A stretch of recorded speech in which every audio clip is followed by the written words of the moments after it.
అనంతపురం జిల్లా కళ్యాణదుర్గం ఎమ్మెల్యే కార్యాలయం ప్రజావేదికలో డివిజన్ మండల స్థాయి అధికారులతో సమీక్ష సమావేశం.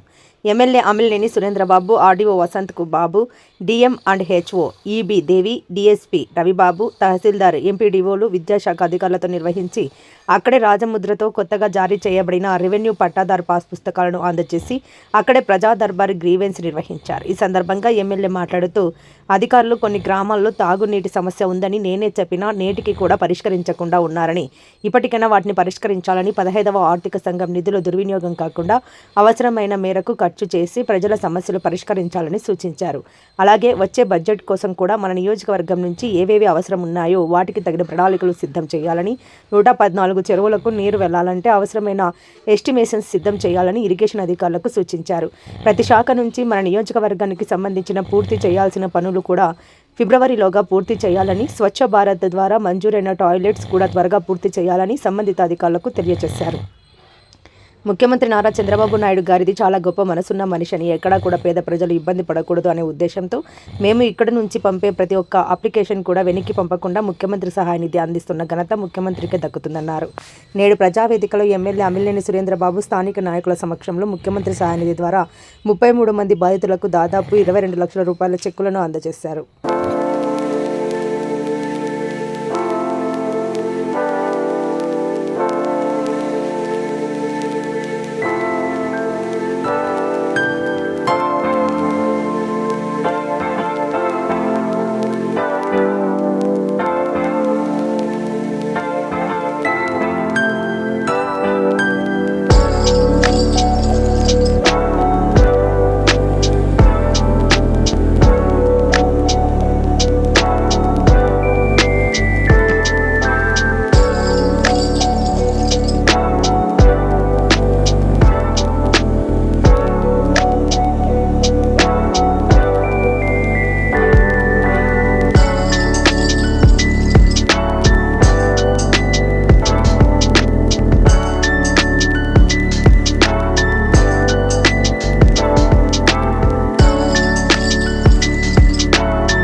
అందరికీ నమస్కారం. మనం జనవరి నెలలో ఉన్నాం. సంక్రాంతి జరుపుకోబోతున్నాం త్వరలో. కానీ ఇక్కడ ఒక విషయం మనం మాట్లాడాల్సిన అవసరం చాలా ఉంది. ఈ మధ్య పేపర్లో చంద్రబాబు నాయుడు గురించి, తెలుగుదేశం పార్టీ గురించి రకరకాలుగా మాట్లాడటం జరుగుతుంది. రాయలసీమకు సంబంధించి నీటి ద్రోహాలు ఎవరైనా చేశారంటే అది ఖచ్చితంగా చెప్పాలి, జగన్ రెడ్డి అని చెప్పాలి. గడిచిన 5 ఏళ్లలో 19 నుంచి 24 వరకు కూడా టెండర్లు పిలిచి టెండర్లు ఇచ్చి రకరకాలుగా పనులు చేయకుండా ఎక్కడికక్కడ రాయలసీమ రైతులందరినీ కూడా మోసం చేస్తూ ఎక్కడ కూడా ప్రజలకు ఉపయోగపడే పరిపాలన సాధించకుండా కాలక్షేపం చేస్తూ వాళ్ళ బ్యాలెన్స్కే పరిమితమైన ఈరోజు కొత్తగా ఏదో ఒక కాన్సెప్ట్ తీసుకొని ఏదో రకంగా ప్రజలను మభ్యపెట్టాలనే ఉద్దేశంతో వాళ్ళ నాయకులు, వాళ్ళ సమాజ నాయకులందరూ కూడా మాట్లాడడం జరిగింది. ఒకటే చెప్పగలుగుతాం, మనం 19 నుంచి ముందు కూడా 14 వరకు కూడా చూసుకుంటే మనం హంద్రీ నివాకు సంబంధించి మొత్తం మన రాయలసీమకు సంబంధించిన కాలం అంతా కూడా మన తెలుగుదేశం ప్రభుత్వమే పూర్తి చేయడం జరిగింది. అంటే వాళ్ళు ఎప్పుడో ప్రారంభించారు, మన ఎన్టీ రామారావు ప్రారంభించారు. తర్వాత మధ్యలో రాజశేఖర రెడ్డి వచ్చి కొన్ని టెండర్లు పిలిచి వాళ్ళు కావాల్సిన తీసుకుని ఆ పనులన్నీ కూడా ఎక్కడికక్కడ ఆపేయడం జరిగింది.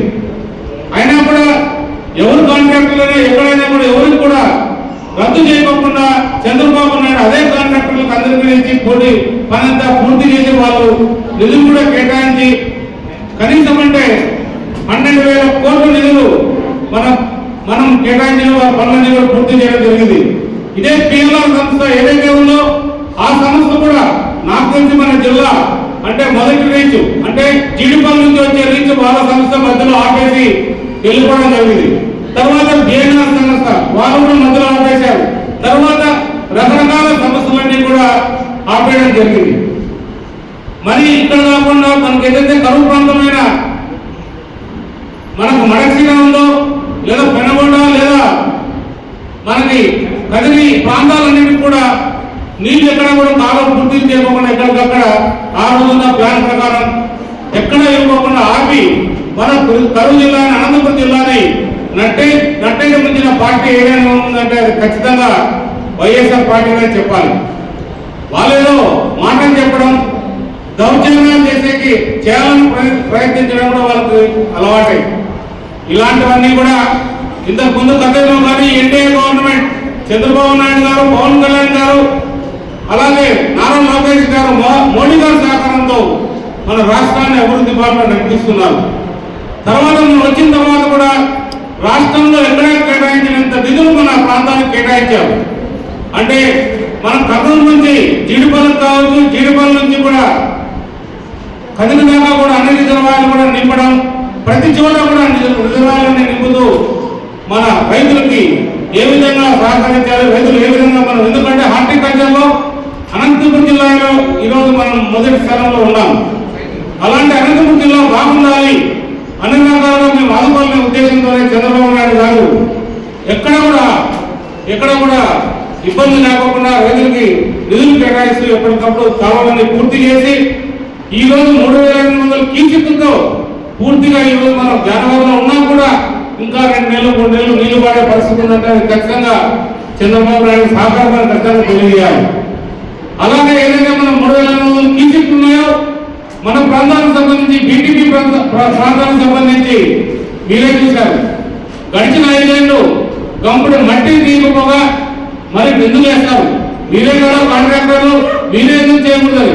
ఎవరైనా కూడా చేయాలంటే ఏ పార్టీ ఆ పార్టీ అనే కాదు, ఎవరికైనా కూడా పని పూర్తిగా అన్ని హక్కులు కల్పించి రైతులకు ఇవ్వగలిగినట్టే పనులు చేసే అవకాశం ఉంటుంది. మీరు బీటీపీ ప్రాజెక్టు పూర్తిగా నిర్లక్ష్యం చేశారు.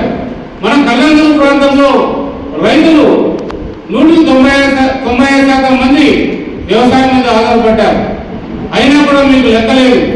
ఇక్కడ మాజీ మంత్రిగా పనిచేసిన ఆమె ఏ రోజు ఏ గ్రామానికి ఏ ప్రాంతానికి వెళ్లకుండా ఇక్కడే ఇంటికే పరిమితం అయితే ఇంట్లోనే పరిపాలన సాగిస్తూ తనకు కావాల్సిన పనులను చేసుకుంటూ రకరకాలుగా మీరందరూ నేను చెప్పాల్సిన అవసరం లేదు. ఈ ప్రాంతం సంబంధించిన మన ప్రాంతానికి సంబంధించిన ప్రతి ఒక్కరు కూడా చెప్తారు. అవినీతిలో కూరుకుపోయిన మంత్రి, మాజీ మంత్రి అని కూడా ప్రతి ఒక్కరు చెప్తున్నారు. ఇక్కడ ఈ రోజు మనకు ఆ పరిస్థితి లేదు. మనకు ఆర్థిక శాఖ మంత్రులు బయలు కేశవ్ గారు ఉన్నారు, నిధులు తీసుకొస్తున్నారు. ఆయన ప్రాంతం కాకుండా మన ప్రాంతాలను కూడా జిల్లా అన్ని ప్రాంతాలని అభివృద్ధి చేయడానికి కంకణం కట్టుకున్నారు. అంటే మంత్రి అంటే మనం అన్ని రకాలుగా సహాయ సహకారాలు అందించుకుంటూ పోవాలి. అలాగే సవితమ్మ కావచ్చు, అలాగే సత్యకుమార్ యాదవ్ గారు కావచ్చు, మన హాస్పిటల్ నిధులు కావాలంటే మన 18 కోట్ల నిధులు విడుదల చేశారు. ఇది ఎప్పుడైనా జరిగిందంటే గడిచిన 5 ఏళ్ళు ఎప్పుడు జరగలేదు. మరి బీటీపీ ప్రాజెక్ట్ సంబంధించి నిధులు ఇవ్వడానికి రెడీగా ఉన్నారు. రైతుల అకౌంట్లో కూడా డబ్బులు వేయడానికి రెడీగా ఉన్నారు. పనులు కూడా ప్రారంభించారు. మా ముఖ్యమంత్రి ఒకటే చెప్పారు, ఆ రోజు మనం మాటించాం, ఈ రోజు మనం పూర్తి చేయాలని బీటీపీ ప్రాజెక్ట్ పెండింగ్ ప్రాజెక్టు పూర్తి చేసే కంకణం కట్టుకున్న మా ముఖ్యమంత్రి గారు మనందరూ కూడా మా ప్రాంత రైతులందరూ కూడా రుణపడి ఉండాలనేది మా అందరి ఆకాంక్ష, అభిప్రాయం. ఇలాంటి చంద్రబాబు నాయుడు గురించి మీకు మాట్లాడే హక్కు ఏమాత్రం లేదని ఖచ్చితంగా చెప్పగలుగుతాం. రాబోయే కాలంలో ఇంకా కూడా నీరు ఏ విధంగా తీసుకురావాలనే ఒక గొప్ప ప్రణాళికతో మన ముఖ్యమంత్రి గారు తయారు చేస్తున్నారు. దాన్ని అడ్డుకోవాలనే ఉద్దేశంతోనే ఈ రకంగా మన మీద నిందలు మోపుతూ రకరకాలుగా ఏ రకంగా అడ్డుకుంటే బాగుంటుంది, లేకపోతే చంద్రబాబు నాయుడు పేరు ప్రతిష్టలు పెరుగుతాయి, పేరు ప్రతిష్టలు పెరగకుండా ఆపాలనే ఉద్దేశంతోనే ఈ Jagan Reddy and co party ఈ విధంగా తయారు చేసింది. ఖచ్చితంగా చెప్తాం, మేము అభివృద్ధిలో ముందుంటాం, అన్ని రకాలు కూడా అభివృద్ధి చేస్తాం, అవినీతికి దూరంగా ఉంటాం, అవినీతి లేని పరిపాలన ప్రజలకు అందిస్తామనేది మా నాయకుడు నేర్పించిన విద్యగా మీ అందరూ కూడా తెలియజేస్తున్నాం. ఏదైనా మీరు చెప్పాలనుకుంటే బహిరంగ చర్చ కూడా మేము సిద్ధం. ఏ రోజు మీరు రావాలనుకుంటే చెప్పండి, ఏ ప్రాంతానికి రావాలనుకున్నా కూడా మేము వచ్చి ఆ ప్రాంతంలో బహిరంగ చర్చకు లేదనుకుంటే మీరే కళ్యాణానికి వచ్చి మేము సిద్ధంగా ఉన్నాం చర్చకి.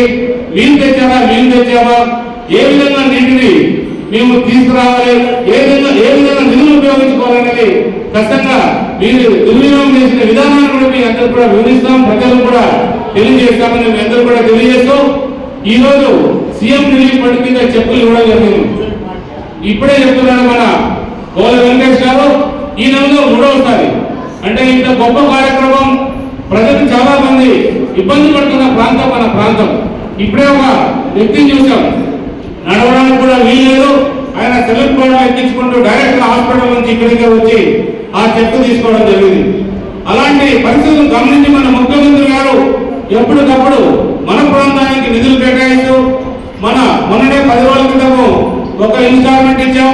మళ్ళీ ఈరోజు ఒక 24 లక్షలు 25 లక్షల్లో కూడా ఇవ్వడం జరిగింది. అంటే మన పైన ఇక్కడున్న ప్రజల పైన ఎంతో విశ్వాసంగా ప్రజలకు ఎప్పటికప్పుడు అందిస్తూ సహాయ సహకారాలు మన ముఖ్యమంత్రి గారికి, అలాగే నరేంద్ర మోడీ గారికి, అలాగే పవన్ కళ్యాణ్ గారికి, మన నారా లోకేష్ గారికి అందరూ కూడా మన ప్రత్యేక కృతజ్ఞతలు చెప్పాల్సిన అవసరం ఎంతైనా ఉంది. ఇంకా కూడా ఈ కాలంలో రాబోయే కాలంలో మనం అన్ని రోజులు కూడా అభివృద్ధి చేసుకోబోతున్నాం. కారణంగా చెప్తున్నా, రాబోయే 3-4 సంవత్సరాల్లో ఎక్కడా రోడ్ లేని ప్రాంతం అంటూ కళ్యాణంలో ఉండదని ఖచ్చితంగా మీ అందరూ కూడా తెలియజేస్తూ ఈ విషయాలను కూడా ప్రజలకు తెలియజేయాల్సిందిగా విజ్ఞప్తి చేస్తూ జై హింద్.